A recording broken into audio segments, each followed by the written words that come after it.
I'm David Debato, and you've just entered the no delusion zone.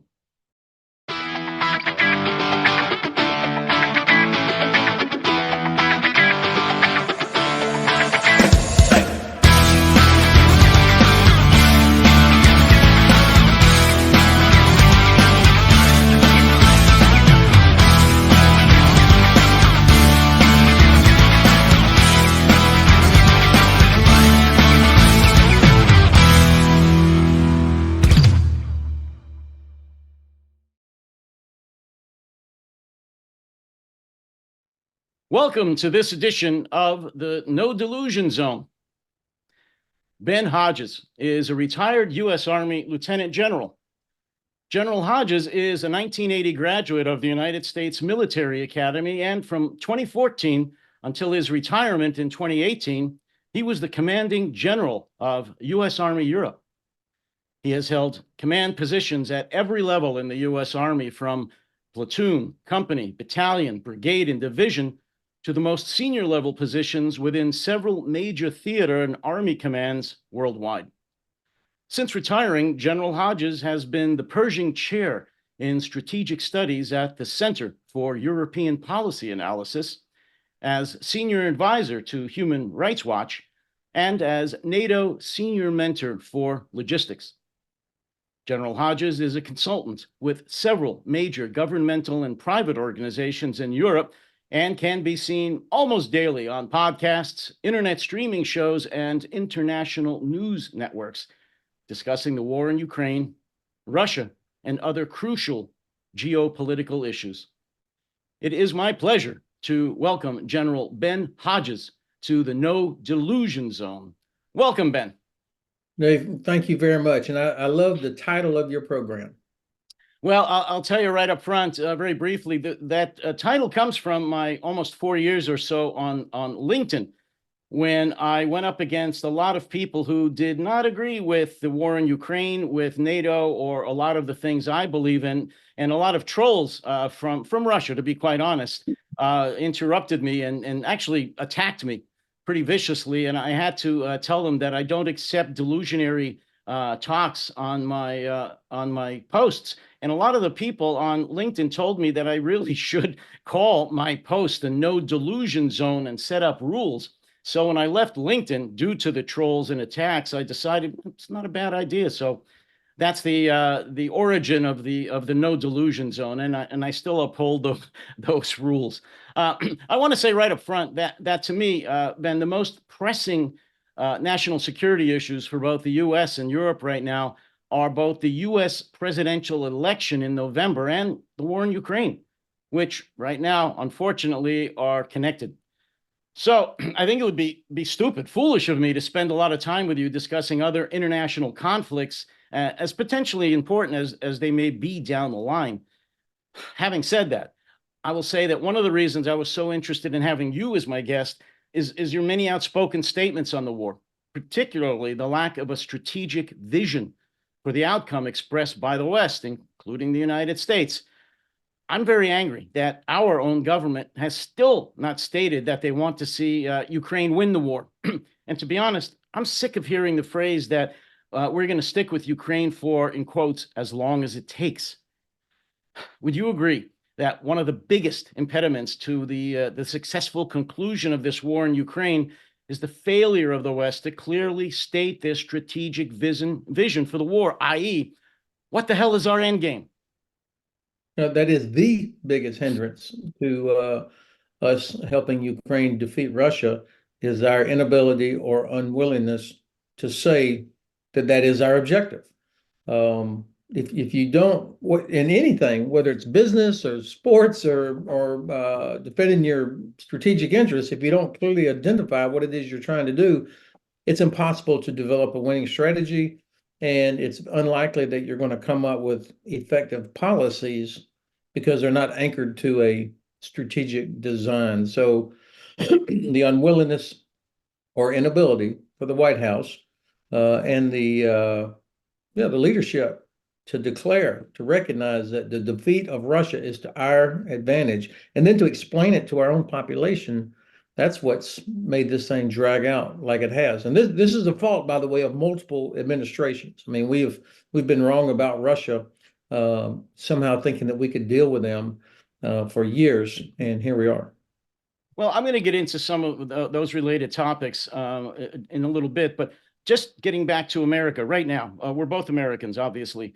Why has the Biden administration, and you're right, I agree with you, it goes way back prior to the Biden administration, but why has this administration, which is now the administration during a full-blown war in Europe, why have they failed to articulate our end game and actually said the words, "We want Ukraine to win"? I think there is a oversized fear that Russia might use a nuclear weapon. And look, Russia has thousands of nuclear weapons, and they clearly don't care how many innocent people they kill, including their own.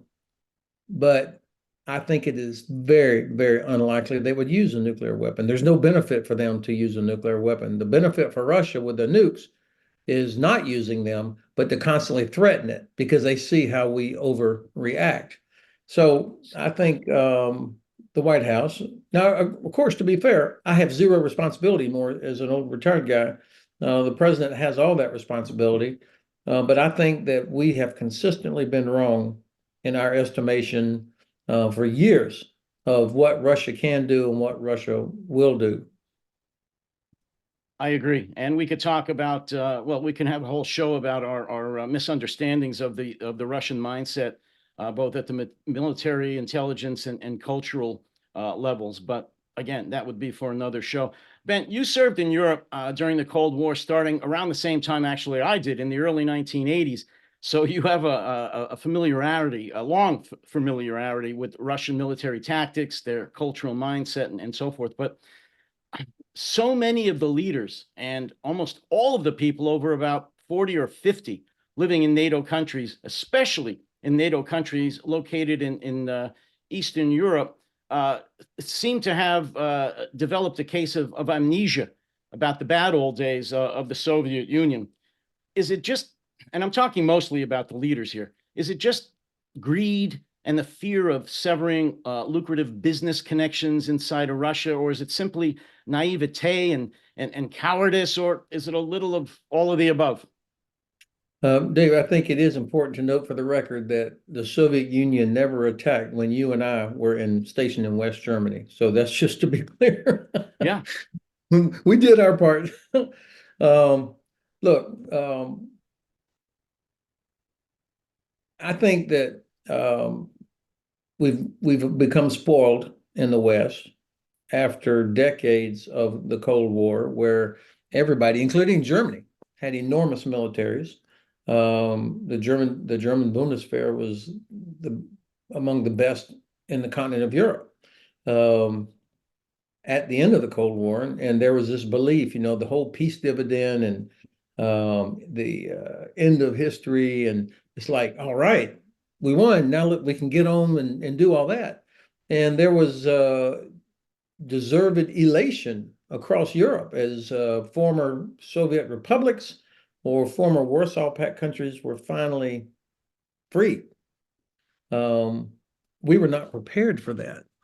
We didn't think, what happens if we win? I haven't met a person yet that says, well, in 1988, I predicted that the Soviet Union was going to collapse the next year. And so we grew up in this last 40 years of thinking that we don't have to worry about defense. I mean, we may deploy to Afghanistan or something like that, or there's terrorists or migration or climate change, but the Russians are not going to do anything. And so you're right, there was extensive business development. There was a belief in Germany and other places that you could actually, if you did business with Russians, that they would eventually see the benefits of our sort of system and that you could even influence them. That clearly didn't work. And we've made the same mistake with the Chinese also. So there is a combination of business focus, prioritization, short-sightedness, a naivety. And, if you're a leader and you identify something as a threat or problem, I mean, you're bound to do something about it. And it probably, if it's not an immediately obvious threat, it's very difficult to explain that to your voters and taxpayers of why they have to take certain steps. And so I think all of these factors have contributed to us being in the situation that we are. And then you have to give the Russians credit. I mean, they have managed to infiltrate almost every facet of our very, very open societies, as have the Chinese. And not just through money, but through a variety of means, have caused us to lose trust in each other and in our institutions, to doubt the outcome of elections, to doubt that the courts are fair, to doubt that our leaders actually care about us, or that any media is reliable. That's been part of their approach. Don't jump ahead of me, because I'm going to ask you specifically about Russian influences in Europe right now. But before I get into specifics on weapons and battlefield analysis in Ukraine, I want to ask you, this is actually a follow-up. Thank you very much for leading me into this, about the current growth of extreme far right-wing and Russian-leaning movements within Europe, including Germany. Again, and I will agree with you, in Eastern European countries, in the Baltics, especially in Poland, they remember very well being under the boot of the Soviet Union. And of course, they're the leading forces right now in supporting Ukraine. Other NATO nations, not so much. Again, can you try to explain the apparent Soviet amnesia these people are suffering? And I'm talking, I guess, specifically of countries like Hungary, to a lesser degree, now Slovakia, even Italy. I understand their defense minister right now is calling for negotiations, peace talks again with Russia. Are they suffering from a case of amnesia, or is it, as you just said, a case of well coordinated and extremely successful efforts being made by Russian intelligence services in infiltrating and disrupting the societies within NATO and the EU? Well, I think all of us prefer to live in open societies where you're able to enjoy freedoms, you're able to make your own decisions. But there is a vulnerability there if societies are not resilient, if we're not well educated, if we don't read critically, if we don't think about what's going on, and then you can be easily turned or twisted by somebody, particularly populist type movements, telling you how you've been screwed over and you're not getting a fair shake. So there is a vulnerability there. A lot of the growth of right-wing extremism in Europe is actually similar to what's happening in the United States, and it has a lot to do with anxiety about migration. Europe, going back really to 2015, was when they had this huge surge of migrants coming, particularly out of Syria, but not only Syria. And that's what led to the beginning of real growth of AfD, Alternative for Deutschland, which is the German right-wing extremist organization. You mentioned Italy. Actually, the Prime Minister Meloni, she is very pro-Ukrainian. I think she has surprised people with how strong she has been, and Italy has stepped forward. It is also important that, yes, Poland has been a leader in terms of what it provides to Ukraine and also their own armament. I mean, the Poles, the Baltic countries, Finland, Romania, none of them are confused about the threat. They know, they can smell it because they lived under it. But Germany is the #2 provider in the world of support for Ukraine.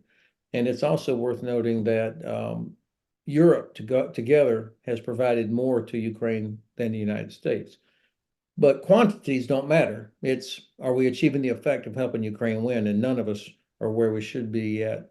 I think that Orban is a bad actor. He's an autocrat, but he's kind of disguised it, with this illiberal democracy that is antithesis of what we in the United States would expect from a liberal Democrat, L with a small L, liberal democratic society. Control of the media, things that are not acceptable.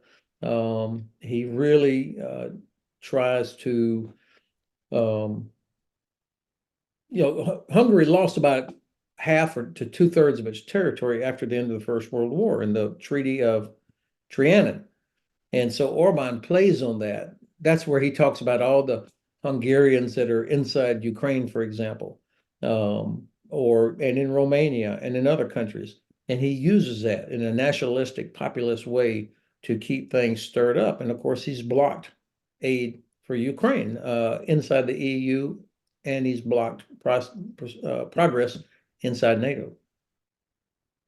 Yeah, I agree with you. And I also wanted to follow up and just say that, yes, NATO, especially Germany, and I've actually criticized Germany since the full-blown war started in 2022, but they have come around. I mean, my God, look at their past and look at how they've turned themselves around and really become a major supporter of Ukraine. Let me ask you a question. I mentioned briefly Slovakia. What's your take on their new prime minister, Fico? He seems to have never met a Putin that he doesn't like.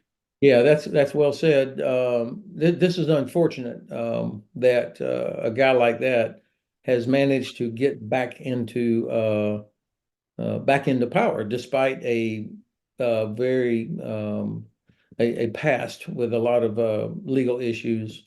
Let's say all I can hope is that their neighborhood and people of Slovakia that lost in this last election will win it back. I mean, that is the beauty of a democratic system, that if you lose an election, you can get a better candidate or fight your way back into the next election. So let's see how that goes. But clearly, it's not helpful when you've got Slovakia and Hungary, two members of NATO that are also members of the European Union, that are not being terribly helpful when it comes to all the different aspects of supporting Ukraine. Well, my non-Italian ancestors come from Slovakia, so I've got a personal stake in what goes on there. And I'm going to be interviewing a member of parliament and member of the opposition to Slovakia in about a week. So I'm very curious as to what he has to say. Moving on to Ukraine, Ben, please give us your assessment, excuse me, of the current state of the Ukrainian armed forces and their ability to hold the line until the weapons and ammunition from the recent $61 billion American arms shipment are deployed, as well as those from, excuse me, from NATO. I believe their position is much stronger than the constant gloom and doom that we read about in the media. But what do I know? What's your take on their current position?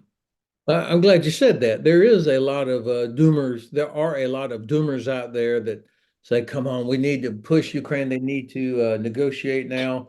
There's no way they can win. Look, what the big counteroffensive failed." Like, well, hold on a minute. This war has been going on for over 10 years. It started in 2014. It didn't start 2 years ago. It started in 2014.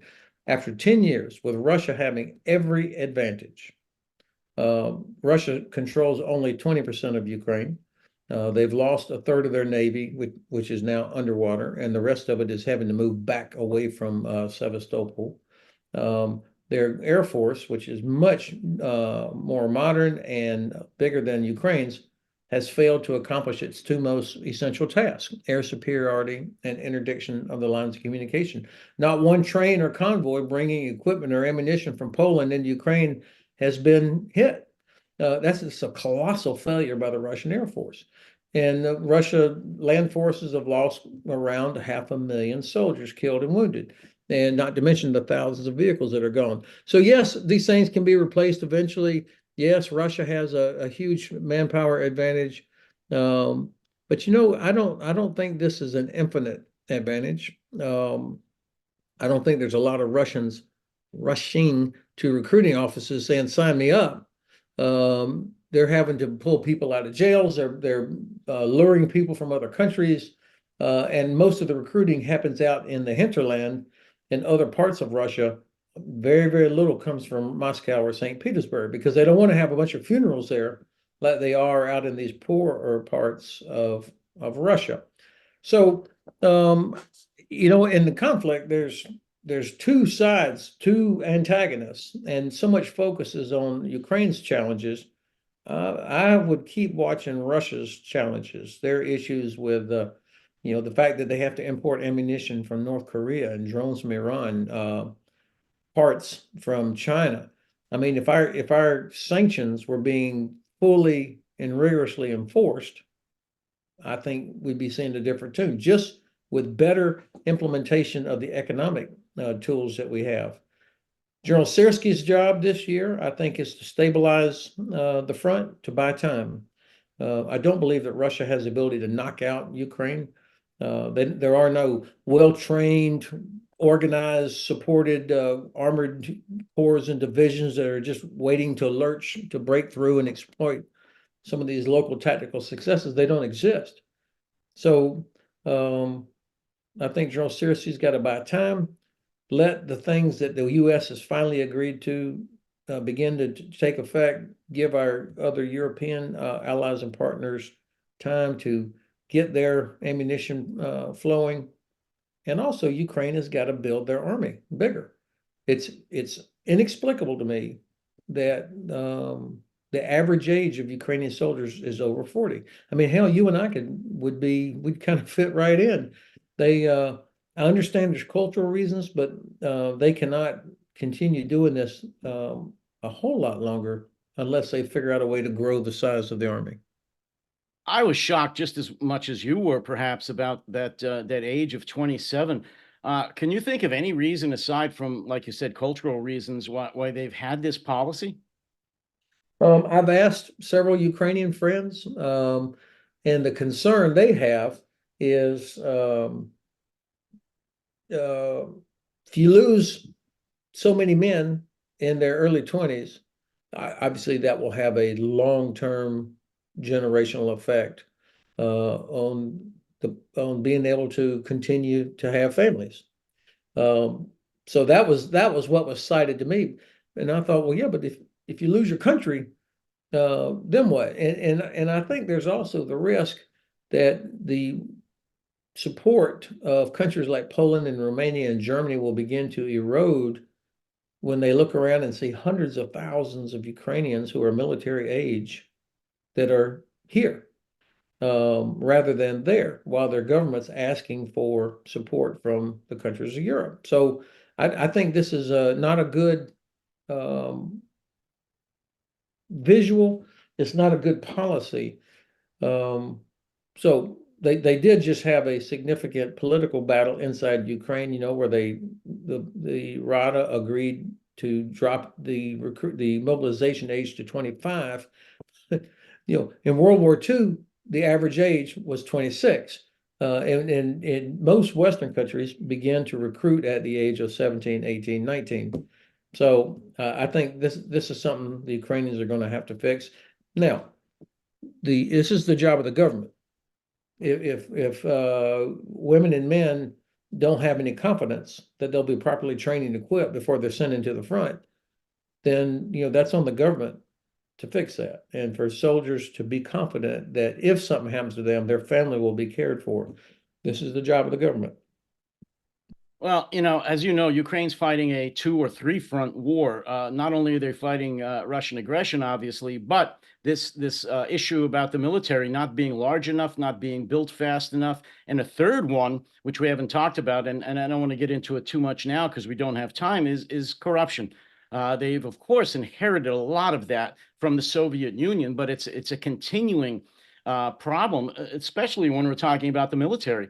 And the millions that have been siphoned off in Russian style from criminal contractors and even those within the military who are just stealing a lot of the money and resources from the Ukrainian military. I just recently interviewed one of the major journalistic investigative agencies there about this issue, and it's huge. And if I was a young Ukrainian and I was asked to join the Ukrainian military, I wouldn't, but I can see how they would have second thoughts about joining a military where millions are being siphoned off, and generals and intelligence agency officials are living high off the hog. It's very discouraging.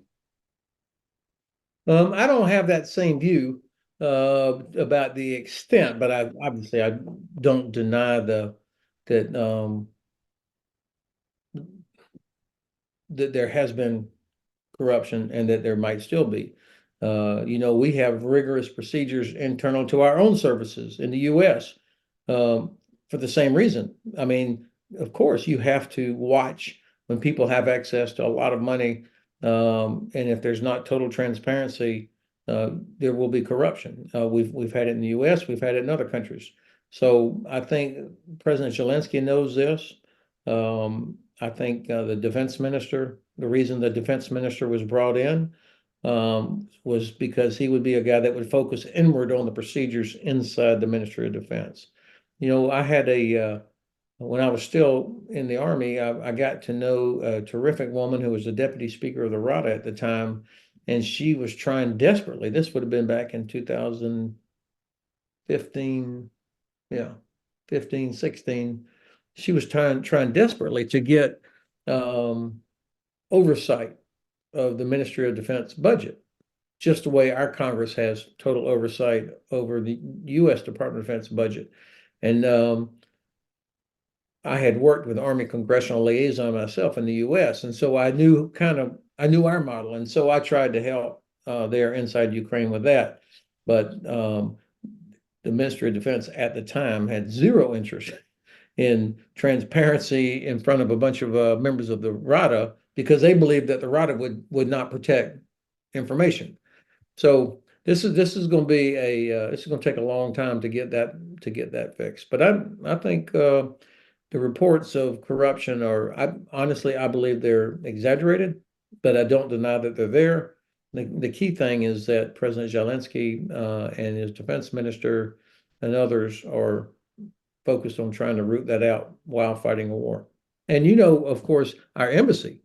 I mean, there are officers that are there. Their task is to account for every helmet, every javelin, every pallet of ammunition to account where it goes. Where does the money go? Because of the congressional oversight. And I've worked with a lot of embassies over the years, and you and your listeners can be confident that the U.S. Embassy team is doing their absolute best to make sure that's done correctly. Well, I just want to add on this topic. I don't think that it's a huge issue either. And I will say I've written and spoken in the past quite a bit about President Zelensky and his efforts to combat the corruption within the Ukrainian government. And I think he's just doing a superb job. I've written about that and said that many, many times. So he is fighting it. It does exist, but it's not an overwhelming problem. They are dealing with it, and it's getting much better. And enough said about that. Look, Ben, you've talked a lot about Crimea as being the linchpin in any Ukrainian victory or Russian defeat. Can you speak to that point specifically, your belief that Ukraine will soon make Crimea untenable for Russia to continue to operate from the peninsula? And by Ukraine doing so, Putin would be forced, at the very least, to try to seek some save face kind of peace settlement.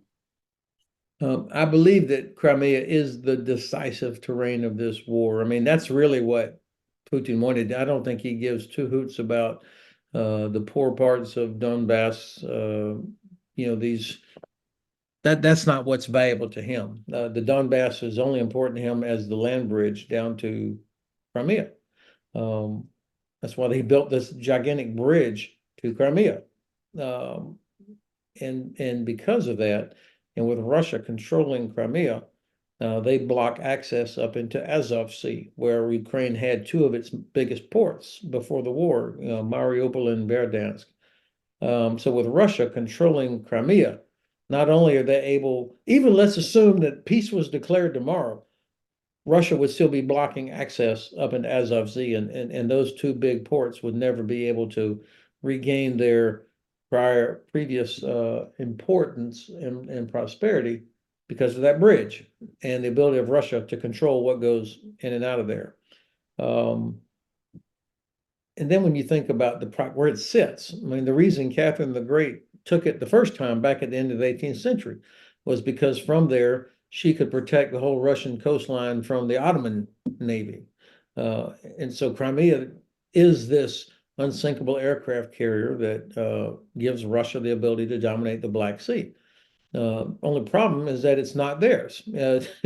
And we have three NATO allies on the Black Sea, Turkey, Romania, Bulgaria, as well as friends in Moldova and Ukraine and Georgia. So helping Ukraine liberate Crimea is going to be an important part of the war. I think it will be very difficult for Putin to explain away how they got pushed out of Crimea. I mean, that would be very, very difficult. And I would expect that this would generate some inside the Kremlin power struggles. I don't think people will take to the streets in Moscow. That's not part of the normal Russian culture. But I think that this could lead to potentially some changes or real internal debates about what to do.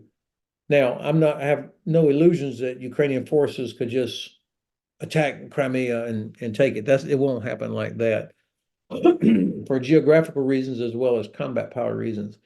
But it is entirely possible, and it's already starting to happen, that with precision strike, special forces, drones, they can make it impossible for the Russian Navy and Air Force and Army to operate from there. You and your listeners will remember last year when Ukraine used 3 Storm Shadow cruise missiles provided by UK. One destroyed the dry dock in Sevastopol that also conveniently had a submarine and a large cargo vehicle in it. That was devastating because without the dry dock, it's very difficult to do normal maintenance that navies have to do. So that's already a problem. And then just a week later, 2 more Storm Shadows destroyed the headquarters of the Black Sea Fleet. And then you start to see the Russians are like, okay, we can't protect. We're so exposed here. There's nowhere to hide. And so they start withdrawing their operations back to Novorossiysk. So that proved the concept. And that's without the U.S. ever agreeing to the 300-kilometer range ATACMS or Germany providing Taurus. Now you've got ATACMS, Zhankoy, which is the big logistics hub at the top of the Crimean Peninsula, was hammered the other day. I think we're going to see a lot of that happening in the coming months. So you believe, and I agree with you, that there's not going to be a huge amphibious invasion of Crimea, at least no time soon, by the Ukrainians, but they're going to continue to hammer it, especially as these new longer range weapons continue to dribble into Ukraine, to the point that Russia's just going to throw their hands up and say, we can't be here anymore. Exactly. I mean, they can't stop it until they come up with a way to stop ATACMS or drones or Storm Shadow and Scalp. There's not much they can do other than leave or dig deeper. And so there's no need for Ukraine to go in and try and occupy. I mean, that would generate a lot of casualties. It would require a lot of combat power, and there's no need to do that yet. Just make it the phase now that Russia can't use it. I listened to the Supreme Allied Commander a few months ago, and he said that what you can defeat mass. I mean, that's the one advantage the Russians still have is mass. You can defeat mass with precision if you have enough time. And of course, what he's talking about is if you just keep going after headquarters and logistics and artillery, then it doesn't matter how many of those untrained cannon fodder you still have. They can't, because they're not well trained, they have to be supplied, they have to be directed, they have to be supported by artillery. So, okay, good. You destroy headquarters and you destroy logistics. And this war today, there's almost nowhere to hide. And everybody knows every corner of Crimea and the occupied Russian areas, Russian occupied Ukraine. So now you just got to be able to hit it. And I think we're going to be seeing that a lot here over the coming weeks. Well, and again, I think the West, or a lot of people in the West, are disappointed and frustrated that we're not seeing any massive cavalry charges by the Ukrainians and just overwhelming the Russians, because it's impossible. But they are starting to see some, as you said, precision strikes, which in a modern battlefield is far more important. Like you just said, hitting the command and control centers, the logistics support hubs, and so forth. And that's what the Ukrainians are doing, what they're going to continue to do. And that is, as you said, what's going to eventually win the war for the Ukrainians. Ben, like you, I'm very frustrated at the slow pace of these weapons, these crucial arms being supplied to Ukraine, such as the long-range missiles and artillery, anti-aircraft defense systems, counter battery jamming systems, modern jet fighters, demining vessels, armor, and much, much more. When they finally are supplied or have been supplied, they're in such small numbers that they're almost a non-factor. So my question is, when you believe that Ukraine will finally get enough of these crucial weapon systems, along with the training and ammunition to use them, will they finally at that point employ a Western-style combined arms offensive against Russia, something that they've not been able to do so far? Well, last year, of course, I was hopeful too, but we made several gigantic mistakes. Number one, we gave the Russians months to get their defenses ready. I mean, what a colossal mistake that was. So, chapeau to the Russians. They did not waste that time. Secondly, we pushed Ukraine to launch their attack in a way that we would never do it ourselves because we would never send an American soldier or German or Brit or whatever without having already achieved air superiority. And so Ukraine was having to do this without any air support. And it's the amount of engineering equipment that they needed to breach these obstacles. It just wasn't there. We didn't give it to them. So I really was not happy when I started seeing reports that people in the Pentagon were kind of tisk-tisking the Ukrainians. Hey, you didn't do it the way we told you to do it. We would never do that. So I think it was unhelpful as well as inappropriate to be criticizing that the Ukrainians didn't do it the way we did it because we would never have done it without the air. Now, it does seem like F-16s are going to be arrived or will be, let me say it differently. Training has been going on.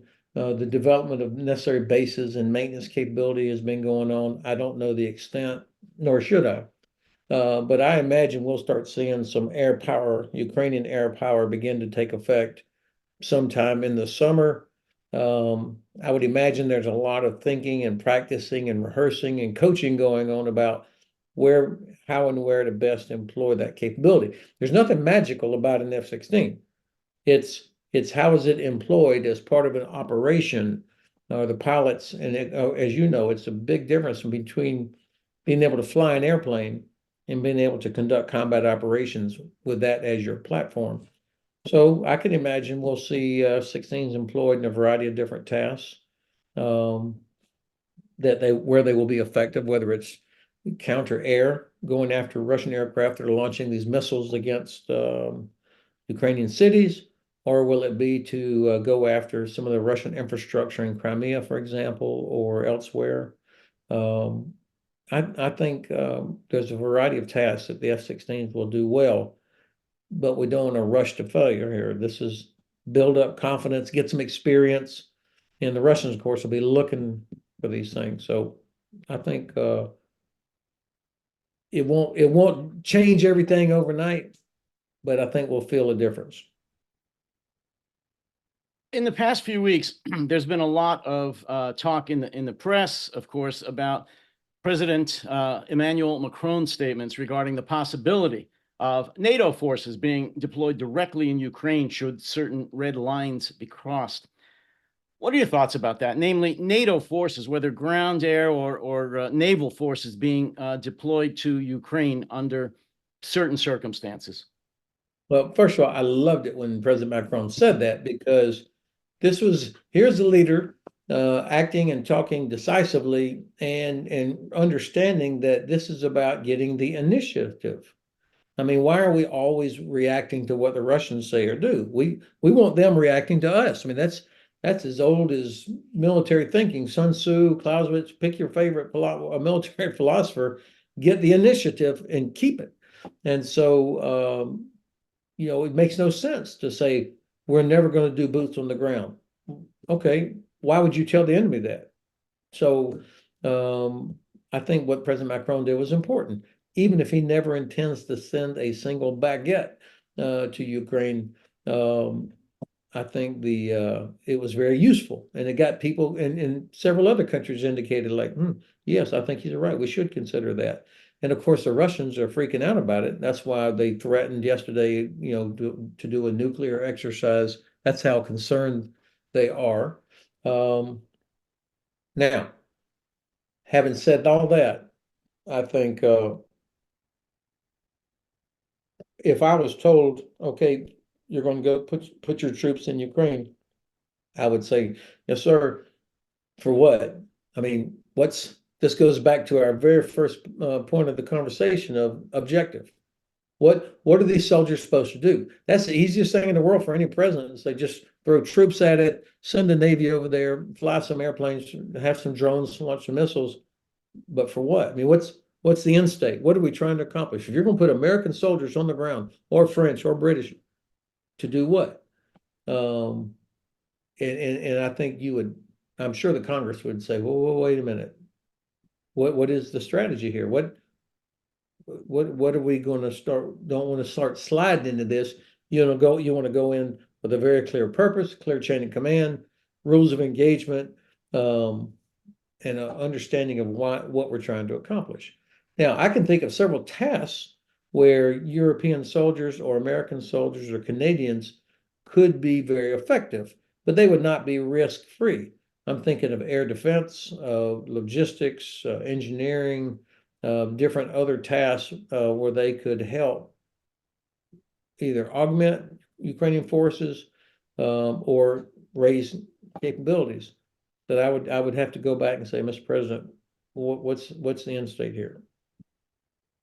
What about just doing what many, many people have suggested in the past of just declaring a no-fly zone? Yes, of course, there's risks with that, but why not at least declare a no-fly zone? And that includes, of course, missiles and artillery. What about that? Yeah, so of course, a no-fly zone is a red line. So if you declare something and then you don't back it up, then it's a joke. And I think I'm pretty confident right now, if we were to say no Russian planes or missiles anywhere over Ukraine, it would be within the first 5 seconds, it would be violated unless we had demonstrated that we were prepared to enforce it. And this is the tricky part. There's no Air Force on the planet better than the United States Air Force. And I say that as an Army infantry soldier. Our Air Force is the best in the world because they train, they practice, they have the culture to do things. They understand what's required. And what's required to do a no-fly zone, that means not only do you have to have aircraft there to enforce it, you have to be prepared to shoot enemy air defense so that they can't knock your plane down. Okay, that would include air defense systems that are inside Russia. So this is the first big policy decision. Are we going to shoot at Russian air defense systems inside Russia? Okay, and then you also have to be prepared to go in and get a pilot that maybe his aircraft was shot down. And in the Air Force, they practice this stuff all the time. They've got special organizations that do it. But you imagine a pilot under his parachute or her parachute drifting to the ground inside Russia. So now we're going to conduct an operation, go inside Russia and get it. I'm not against that, but everybody needs to understand that's what's involved. This is not some Star Wars, put a big shield over the country. Now, where I am frustrated, we were willing to do that with Israel. We had U.S. pilots flying in support of the Israeli Air Force, as well as British air pilots, just a few weeks ago against this massive Iranian missile strike. Israel already has the best air defense systems in the world. Why were we willing to put our pilots in that, but not in Ukraine? Well, it all comes back to the original conversation about strategic vision, and end game. And again, just my opinion, if we had known what our strategic vision was, the end game, and our leaders had put that out at the very beginning, at least of the current war from February of 2022, drawn the red lines with the knowledge that we would back them up, we wouldn't be here today. But that's my opinion. Let me ask you. You talked a little bit about the nuclear threats. Nothing new. Those repeated nuclear threats paralyze us, paralyze the West every time it's mentioned by Putin or some other Kremlin official. Do you believe, honestly, that there would be a circumstance under which Putin would ever deploy a tactical nuclear weapon during this war? And if so, where and under what circumstances? Yeah, I think it is so unlikely because there's no benefit to them to use one.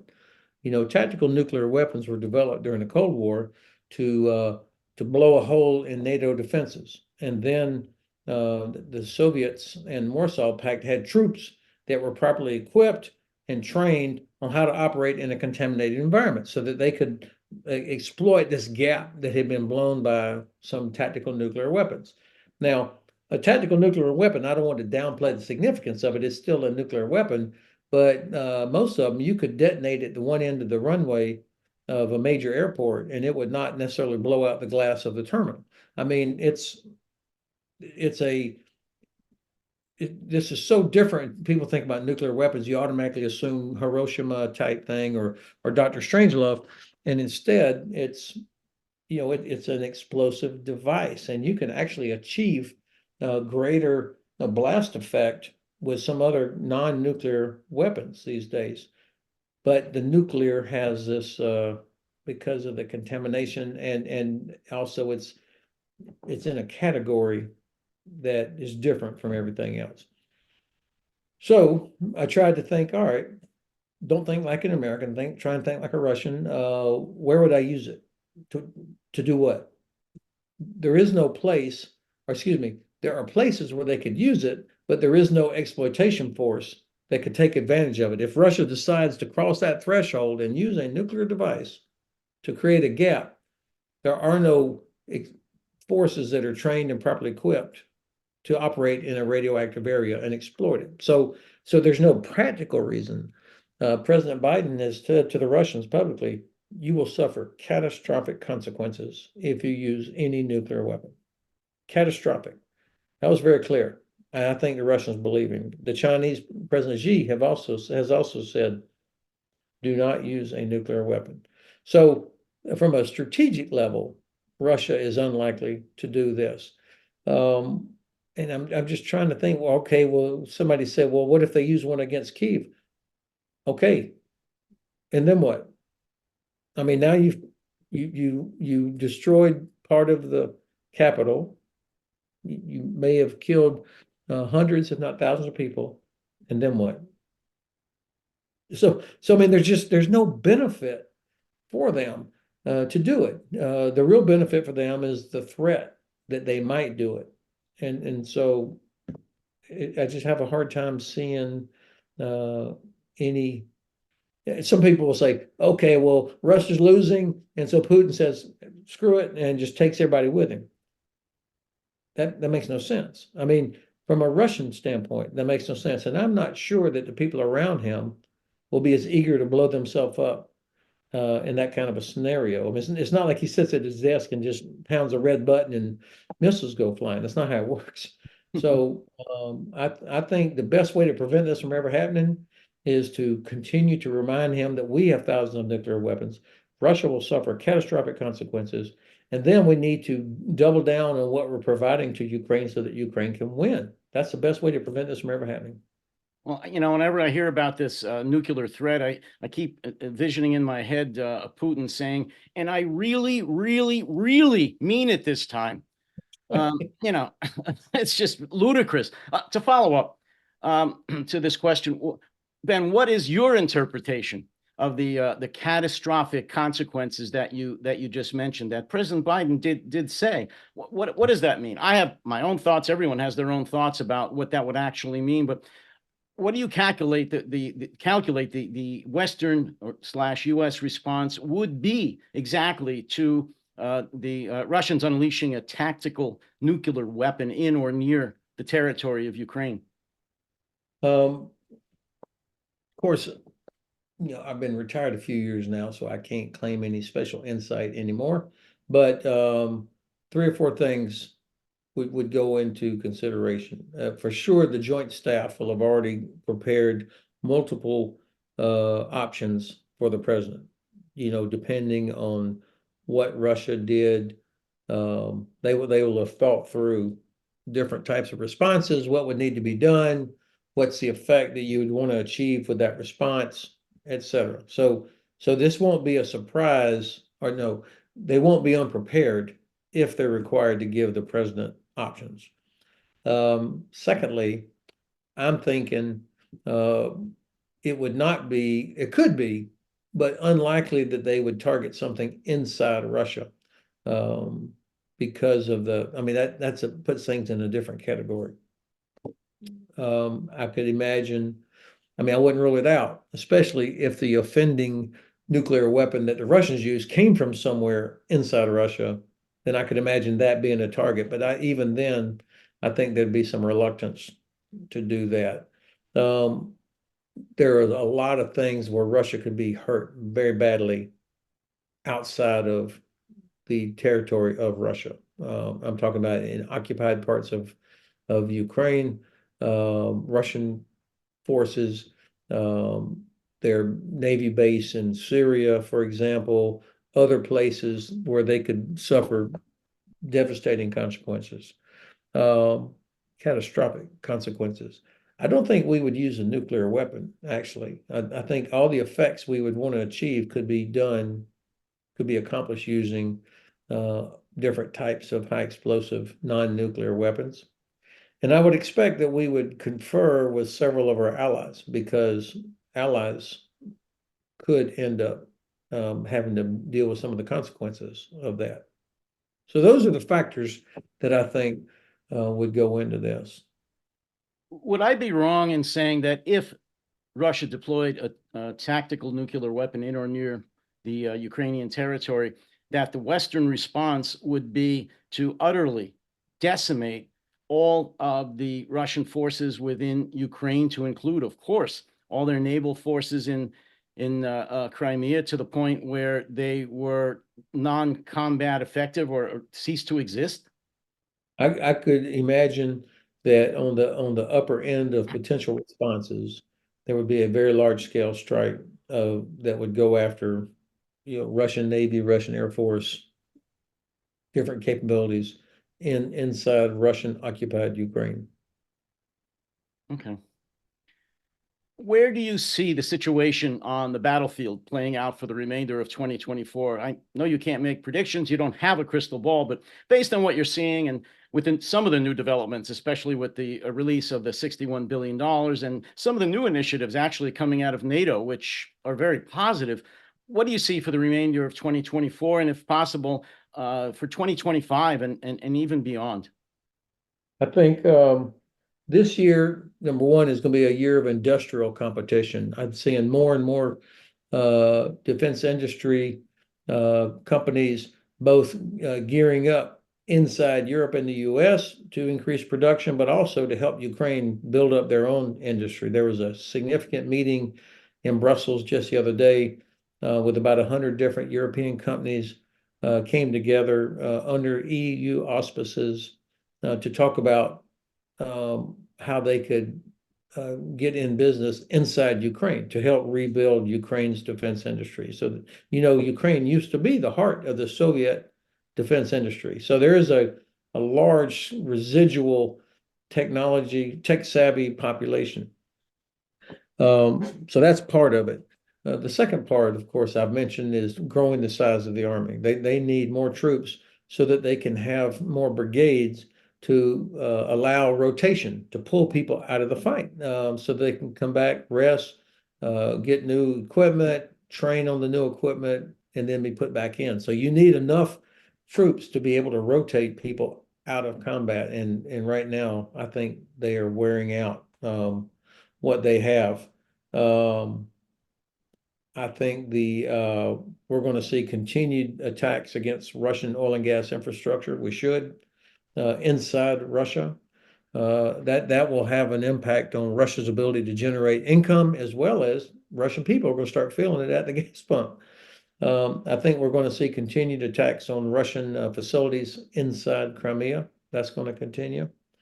But I think mainly we're going to see attempts to stabilize the front to not allow Russia any more significant tactical successes.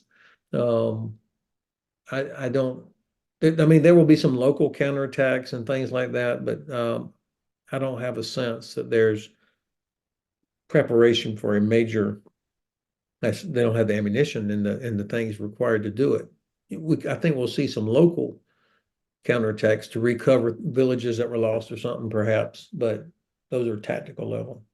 I was very happy to read recently that the UK, I believe David Cameron, stated that Great Britain says it's fine to use their new weapon systems to launch attacks against targets within the Russian Federation. I think this was long overdue. Yeah, I thought it was shameful when we communicated to Kyiv that you probably shouldn't be going after, like, what? I mean, at the same time that Ukrainian cities are being hammered, and I mean, that's what I mean. When you don't have a strategic outcome clearly defined, then it's very difficult to have good policy because it's not tied to anything. And so that's how you end up with stupid things like that. How can America with a straight face say things like that? And I'm sorry to interject this, but that really, I'm sorry, it pissed me off. This is the no delusion zone. I don't hold back. This was wrong. It was immoral. It was illogical from a tactical, strategic point of view. It made no sense. How can you tell an ally that, like you said, is being hammered, literally being murdered every day, that they can't retaliate against their attacker? Yeah. Well, you shouldn't, and it certainly damages our credibility. Ah, And look, I'd be remiss if I didn't at least touch on the issues regarding American support for Ukraine and the Republican Party. My opinions on the current Republican Party are well known, so I'm not going to get into them here. However, I want to ask your thoughts on why so many elected GOP officials seem to be repeating Kremlin talking points and siding with Putin on Ukraine, as well as cozying up to the Hungarian authoritarian leader, Viktor Orban. Is there some money being exchanged, blackmail, or is it simply a matter of strong anti-democracy ideology and a crass attempt to gain favor with the extreme MAGA elements who just follow Trump on this? um, I I don't know, but I do believe that, or it's hard to believe, but I believe it, that parts of the Republican Party, the party of Reagan and McCain, are now captured by the Kremlin. I mean, when I hear people like Marjorie Taylor Greene talk about we have to protect the rights of Transcarpathian Hungarians, like, what? I mean, that's right out of the mouth of Viktor Orban. And I would have paid $100 to watch her try and find that on the map. So this is, but there are people like Senator Vance from Ohio also. Very surprised, a guy from a state like Ohio that has a huge Eastern European ethnic population, to say the things he does. And so I can only, I don't, I'm not going to say, because I don't know that there's direct money involved with this, but there are some people in how the Republican Party of late has, well, CPAC, Orban has been involved with CPAC now for like 3 years in a row. This is the Conservative Political Action Committee. It's incredible how this is migrated that way. So uh, serious Republicans are going to have to regain control of their party. The Heritage Foundation is used to be the carried the banner for conservative strategic thinking. Not anymore. That now they're writing the blueprint for a potential Trump administration. They wrote Project 2025. Exactly. David, I'm sorry, man. I'm up against another requirement. Okay. No, I fully understand. Listen, thank you. We could talk for days, but we're not. We don't have the time. General Ben Hodges, thank you so much for joining us on the No Delusion Zone today. So take care and stay safe. Let's talk soon. Thank you very much for the opportunity. Absolutely. Thank you. Okay. Thank you for watching this edition of the No Delusion Zone. And remember, anyone can have their own delusions, but they can't have their own facts. Take care, stay safe, and stay sane.